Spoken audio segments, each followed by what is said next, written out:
Welcome to another episode of Mom Talk. We are here with Haley Wise today, and that's your new last name, right? Yes. How long's it been with this new last name?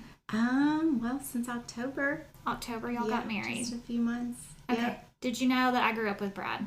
Yes. Okay, yeah, we went to school together forever. Yes, he did mention that. Okay, so I've been stalking y'all on Facebook. And just so happy for both of y'all. Thank you. And then, of course, I know you from your daughter and Henry. They were, what grade were they in together? Just Red Barn? Yeah, and they were like besties. Yeah. So sweet. I know, they had a good time. But y'all are at Carmel? Mm-hmm. Okay. Yes, she is. 5th grade. Yes. Yeah. Mm-hmm. When's her birthday? It's September. Okay, because Henry's got that August birthday, and this whole year I'm like, what if he was in 6th grade this year? That would just be crazy. Oh, I know, right? I mean, it's coming, but... Yeah. Next year's a big year for you. You've got a freshman and a 6th grader. Yeah, they're both jumping up on me. Mm-hmm. Switching schools. Yeah.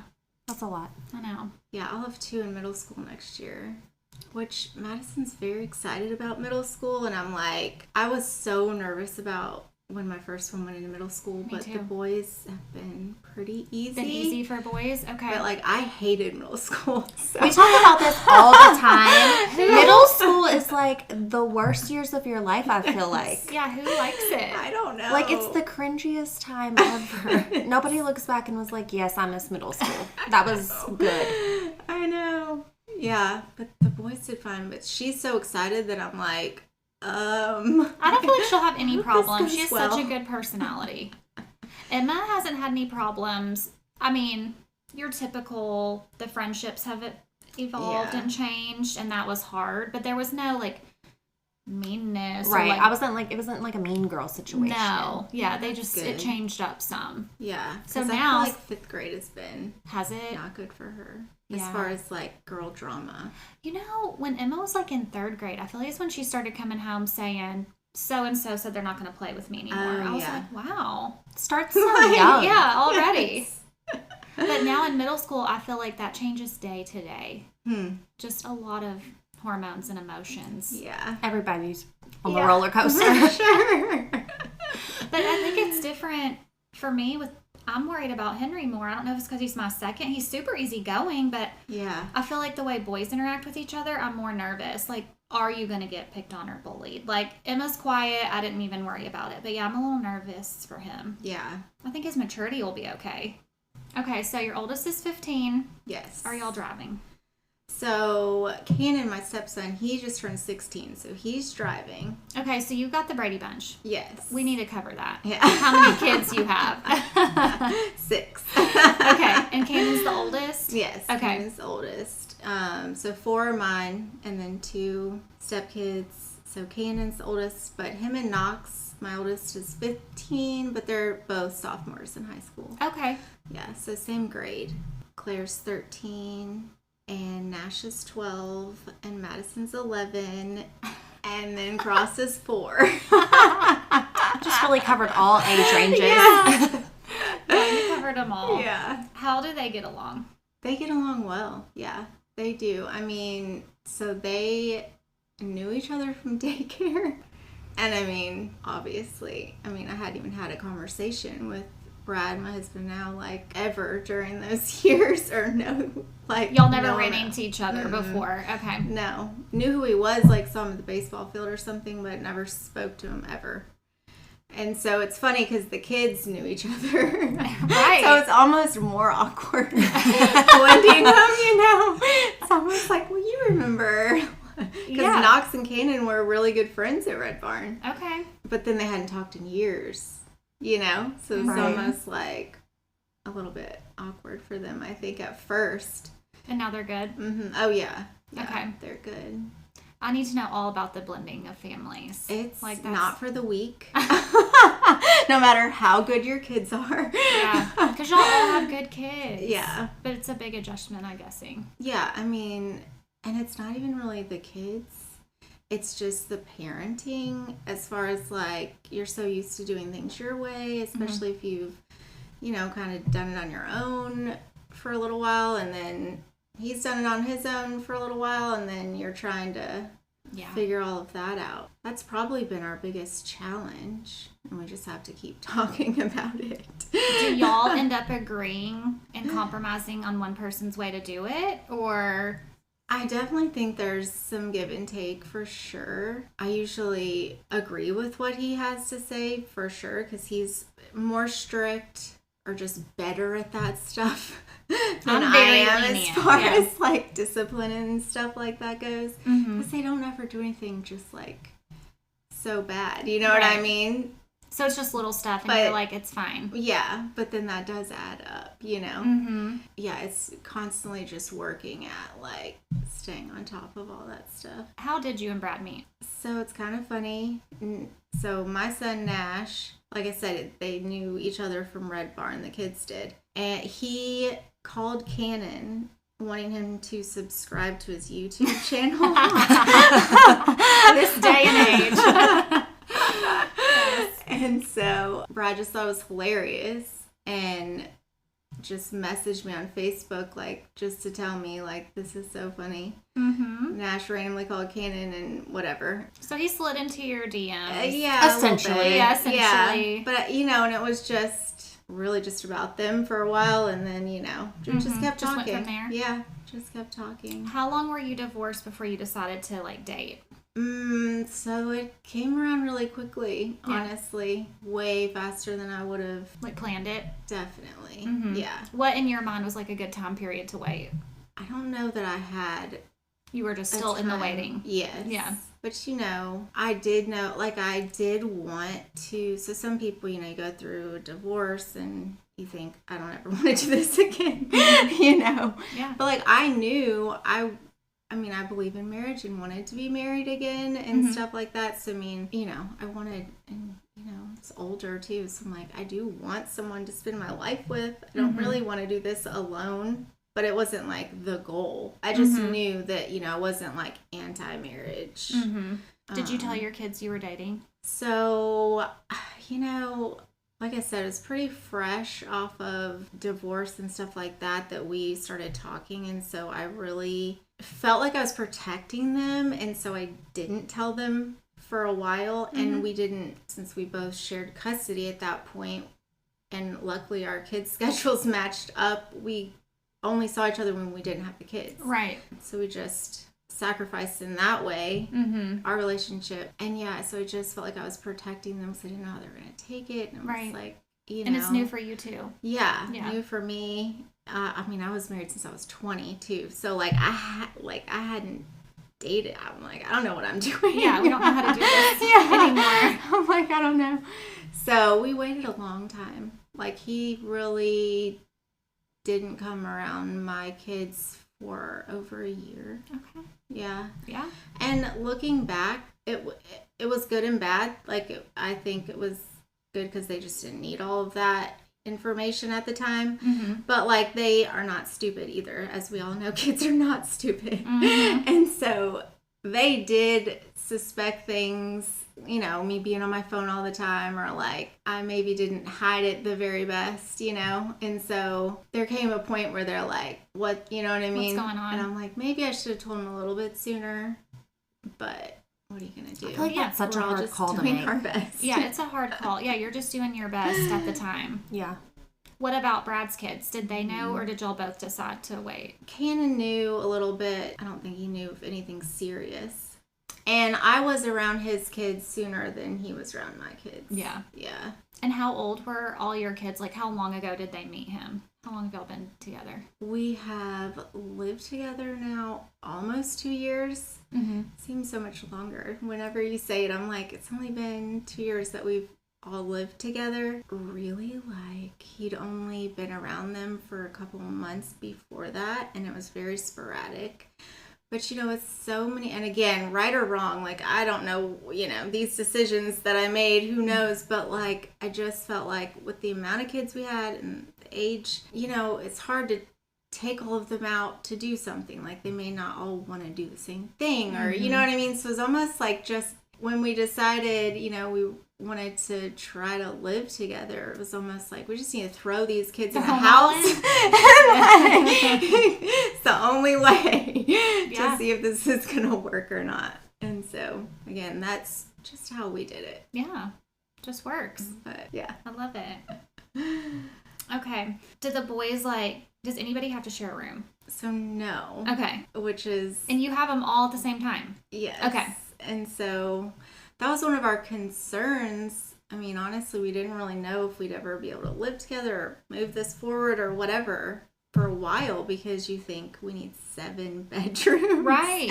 Like, this is crazy. Yeah. Because you think about it, like, you're not going to make the older boys share, you know? Yeah. They're not even brothers, you know, that, like, they're not going to want to share their space. Mm-hmm. And then my boys might, like, kill each other if they share. And then my middle two, they're the closest, are boy-girl, you know? And then we've got the girls, which was the best choice if we had to share rooms. Now, they do have, their rooms are attached. Okay. But they're separate rooms, and there's a doorway with, like, a curtain, not an actual door. Cute. So, I mean, they do, I guess. Did y'all put that up, or did you find a house like that? So, we found a house like that. It all kind of fell, it's like my best friend's house. Okay. And we had lunch one day, and she was saying her renters were moving out. This was right after Brad and I had a conversation. And I was thinking about her house because I'd been there before, and I'm like, that would be perfect. Yeah. So everything's aligning. So, yeah. I mean, and it's, you know, just the spaces have worked. Like, he's, like, it would technically be an office. Okay. You know what I mean? But, yeah. I mean, still his own room. I'm like, it's a room. Yeah, it's a room. I mean, you have to be creative when you're trying to find that much space. Yeah. I want to go back to your pregnancies. Did you have any C-sections? What was your pregnancy and, like, labor like? So, I've done it, like, all the ways, pretty much. Yeah, I'm like, the expert. I'm like, you got more. I want to hear it. Yeah. Yeah, so I went into labor with Knox, had him naturally. I was induced with Nash and had him naturally. I mean, I had epidurals, don't get me wrong, when people say naturally, but... Okay, I was about to ask you No, I did. Yeah. Give me all the pain medicine. Okay. And then Madison, I also went into labor with her. She was 2 weeks early, though. Had her naturally. And then with Cross, I actually had to have a C-section with him. Okay. What was going on there? So, well, I had pretty major surgery to remove fibroid. And so they just didn't, I had to have him a month early, planned C-section, because they did not want me to carry him any longer than that. How was your C-section recovery? It was so much better than I thought. Like, I really dreaded it because it was something I hadn't done. Mm-hmm. Ours took us out. We both had C-sections. Really? Yeah. Yeah. I don't know. My second one was easier than my first, but... Well, with Knox, like, he took me out. That first one went Okay. I couldn't walk right for, like... Did you tear? 2 or 3 months. Oh, yeah. Okay. Yeah. So I think I just preferred the belly pain. I mean, you're tiny, though, so any baby coming out. Yeah. Was he a big baby? Or just normal? Knox was normal. Okay. Nash was 9 pounds, though. Oh, and he was probably my easiest birth. Like, I don't know. See, okay, my mom, I was normal. I was like, I don't know, 7 something. And then my brother was 9'3", and she almost died with me, and then literally was like, oh, no, I was great with Carter. fine. I was like, what? How does that work? Yeah. I'll never know. C-sections, but yeah. that's wild that the big babies are whatever. I know. Now, had he been my first, it might not have been True. the same story. But, Right. But yeah. Yeah, ours took us out. That was a crazy time trying to recover from a C-section. You had C-sections with both? Yeah. Yeah. I didn't think my second recovery was that much better, like everybody said. Like Mine was definitely substantially better, but still not fun. Yeah. Yeah. Okay, so you're not from here. No, I did not grow up here. Where are you from? I grew up in Army brat. Oh, okay. Yeah, so I just moved around all the time. I went to 3 different high schools and then ended up here my senior year. Did they retire here? No. Okay. But then I ended up going to Austin P and then getting married super young, and so, and then having kids and staying. How old were you when you had your first child? When you had Knox? 24. 24. Okay. Yeah. How did that pregnancy differ from Cross's? Did you feel any different just being 4 later? And Oh, yeah. Yeah. I mean, that pregnancy was not easy. I was 35, so I was like geriatric pregnancy. What does that entail? More appointments or what? Yeah, I had like so many ultrasounds. It's like me with my gestational diabetes. Yeah, y'all are there all the time. Yeah. You just have to live with the doctor. 2 ultrasounds a week. Did you have them in Clarksville or in Nashville? Where'd you go? I had all of them here. Yeah. Okay. Me too. Okay, when did you find out about your health diagnosis? That was... So I was diagnosed in July of 2023.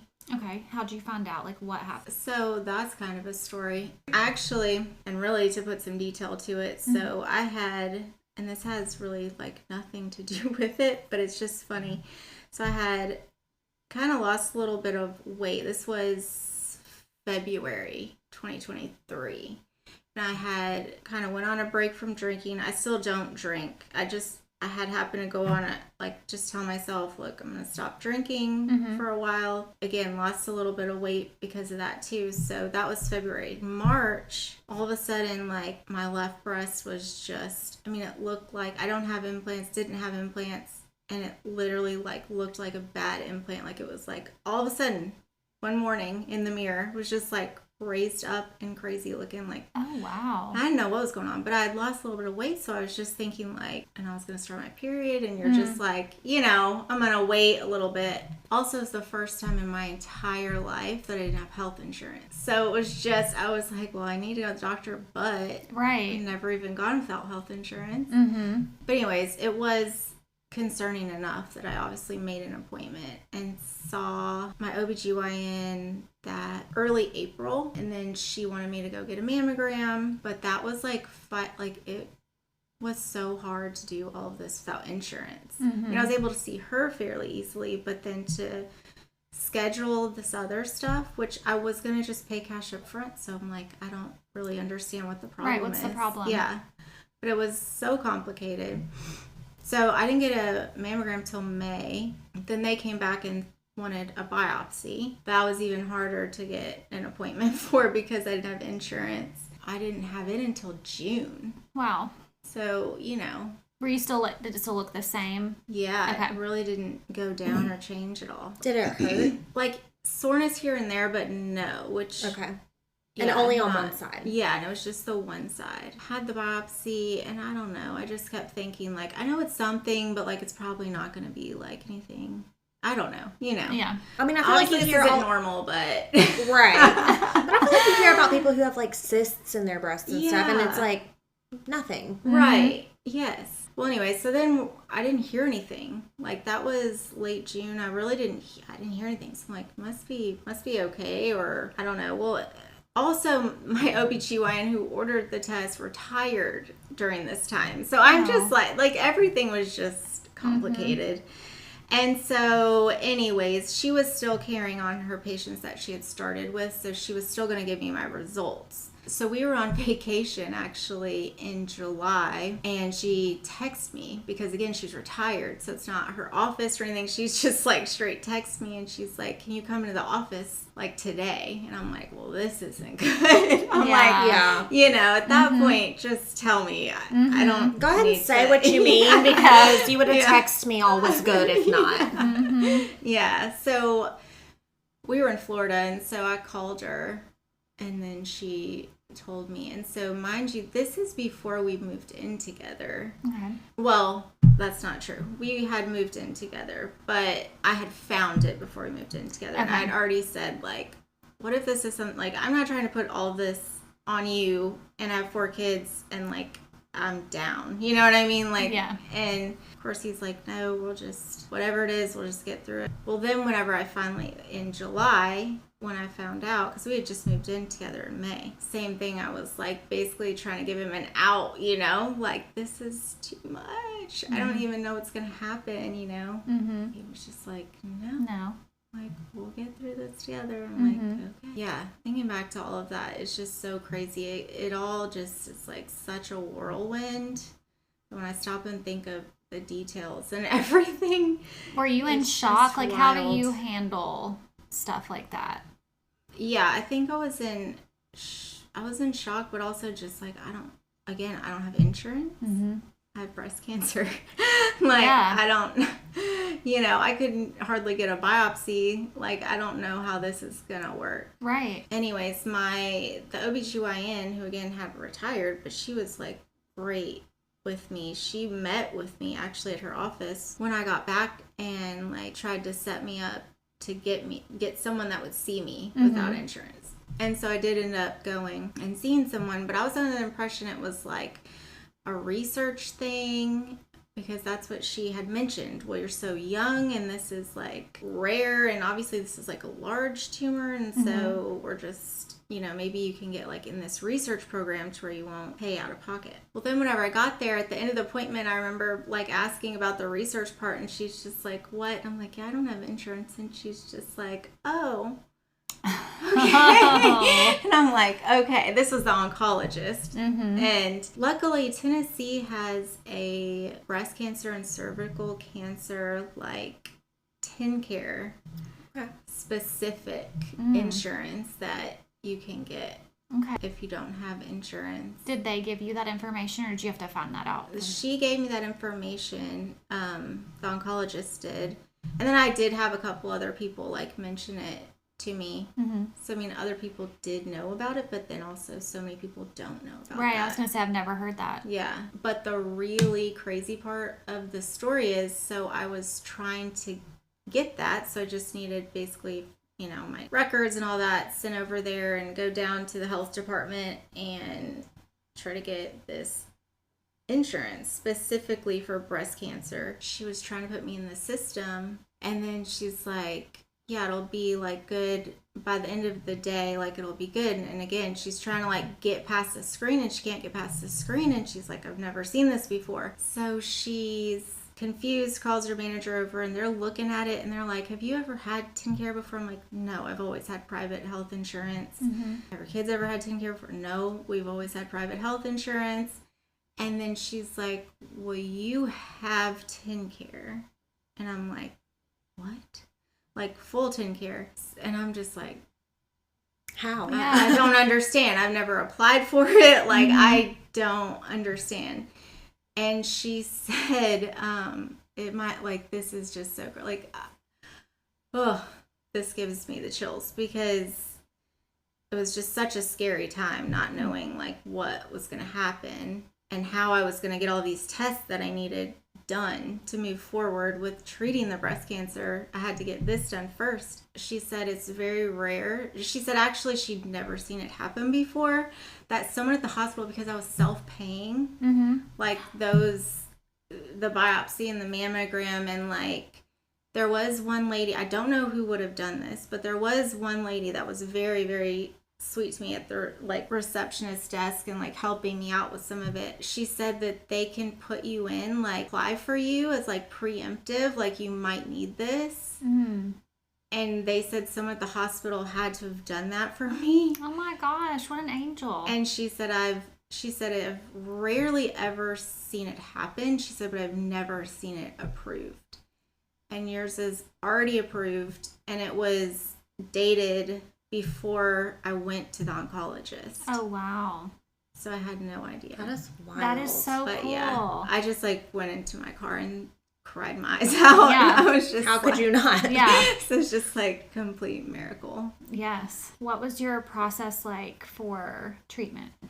So of course do all the testing, and then I had a double mastectomy, and then we tried to do reconstruction at the same time. And I really didn't know if I was gonna have to have chemo or radiation yet, because my doctors at least, were gonna do pathology on my tissue before they decided. Was it your choice for the double mastectomy or theirs? I definitely was going to have one removed, and I just thought, why would I do that? Yeah, right. Yeah. Just take them both so that I don't have to worry about this, again. And so I tried to do reconstruction at the same time, where they put the spacers in, and, you end up just doing like implants later on.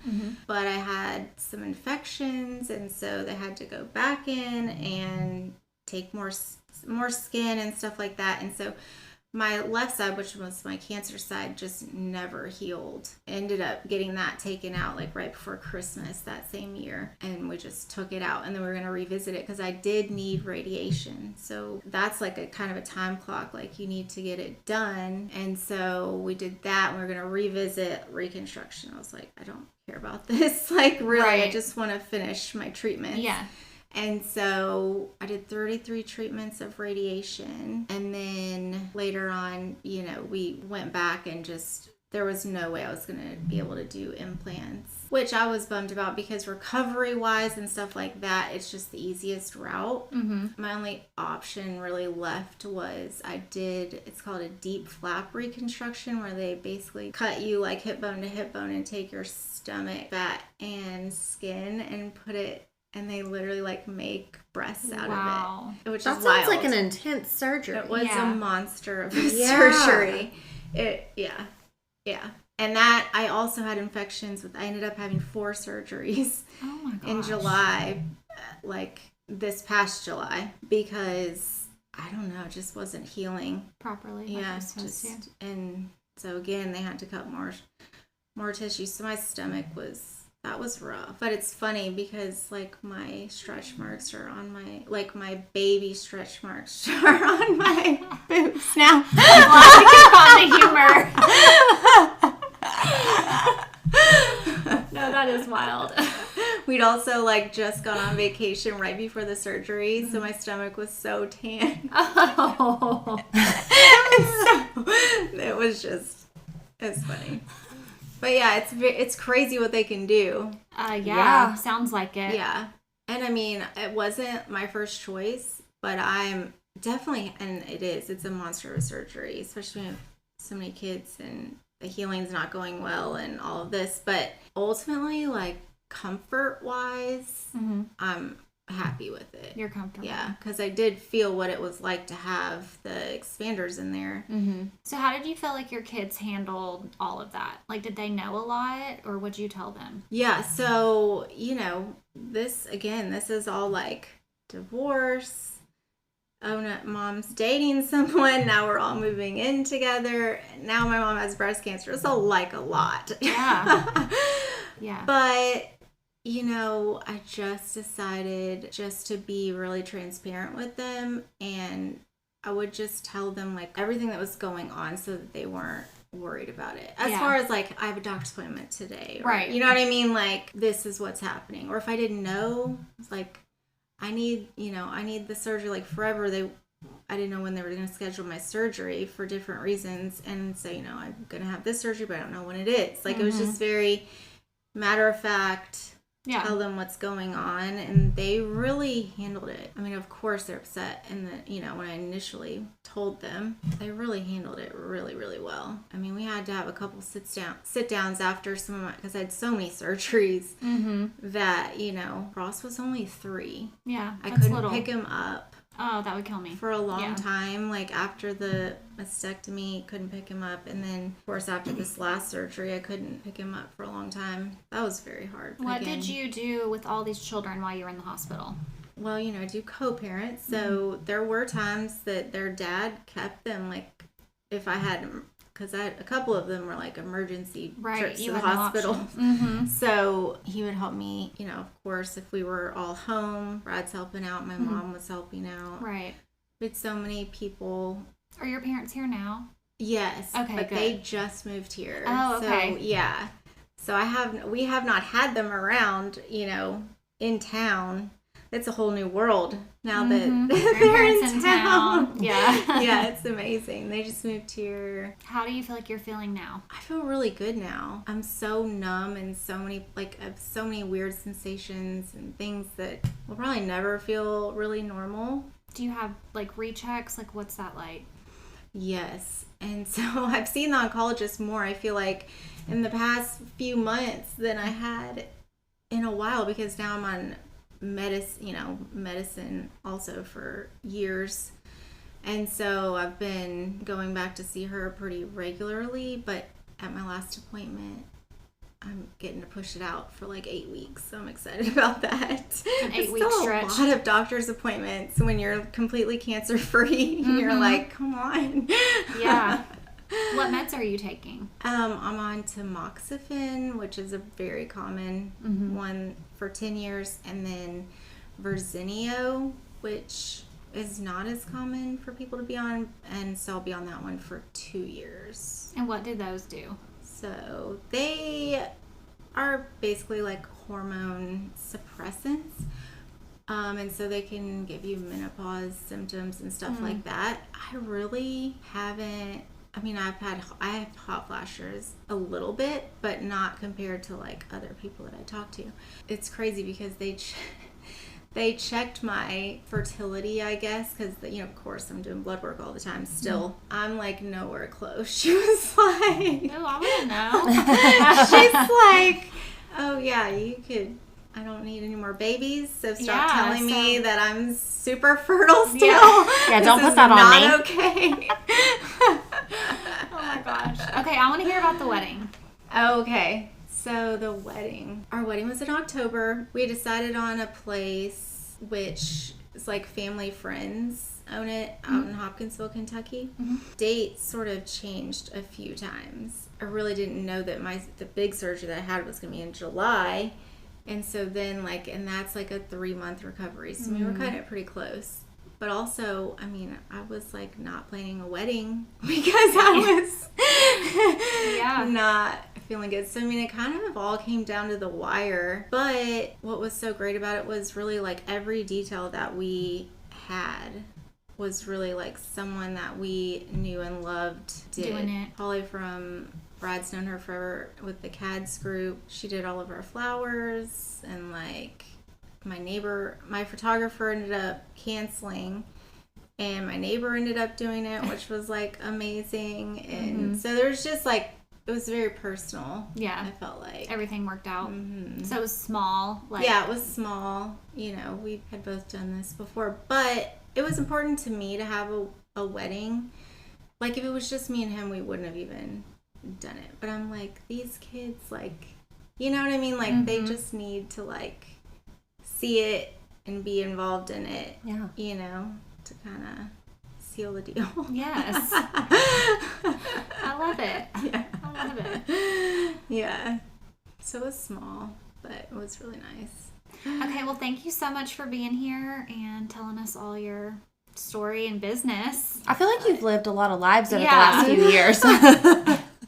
Yeah. You've been through like a lot of happy and sad and like tough. Yeah. Yeah. Honestly, like the breast cancer people say stuff to me about all the time, but I don't know, like it was scary and sad, but there was just also so much gratitude that I found, not because I had breast cancer, but just the way my life was going and the people that were around me and my husband. And so you can just get through anything. Push through. Yeah. You have to, yeah. Okay, well, thank you so much. And for everybody listening, don't forget to follow us on our Spotify, our Apple, and our Instagram. Thanks. Bye.